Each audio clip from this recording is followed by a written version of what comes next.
7. Ulama yang mengarang kitab Maulid. Ramai ulama agung menulis karya khusus tentang Maulid seperti Imam Ibn Al-Jazari, tokoh utama ilmu qiraat; Imam Al-Hafidh Al-Iraqi, pakar takhrij hadis; Imam Al-Hafidh Ad-Dimashqi, pengarang beberapa kitab Maulid. Ini membuktikan bahawa Maulid mempunyai asas kukuh dalam warisan keilmuan Islam. 8. Maulid disambut di seluruh dunia. Maulid diraikan oleh umat Islam seluruh dunia, dari Asia ke Afrika, Timur Tengah ke Eropah, hingga Australia ke Amerika. Muslimin dari pelbagai budaya dan latar belakang bersatu dalam kecintaan kepada Rasulullah sallallahu alaihi wasallam. Dan kegembiraan ini bukan hanya di bumi, seluruh ciptaan penduduk langit dan bumi bergembira dengan kelahiran rahmatan lil alamin Nabi Muhammad sallallahu alaihi wasallam. Ini menunjukkan bahawa meraikan Maulid itu berada di jalan yang benar. Kenapa? Kerana Nabi Muhammad sallallahu alaihi wasallam bersabda, umatku tidak akan bersatu di atas kesesatan. Apabila seluruh dunia Islam bersatu meraikan kelahiran baginda Rasulullah sallallahu alaihi wasallam, kesatuan itu sendiri menjadi bukti bahawa ia adalah amalan yang benar dan diberkati. Jadi, kesimpulannya, apakah sebenarnya Maulid? Ia adalah saat untuk kita berhenti sejenak, mengingati rahmat terbesar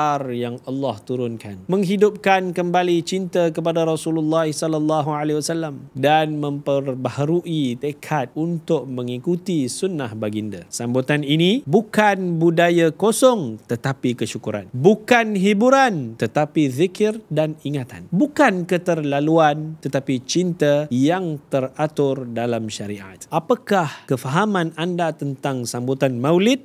Sila letakkan di ruang komen.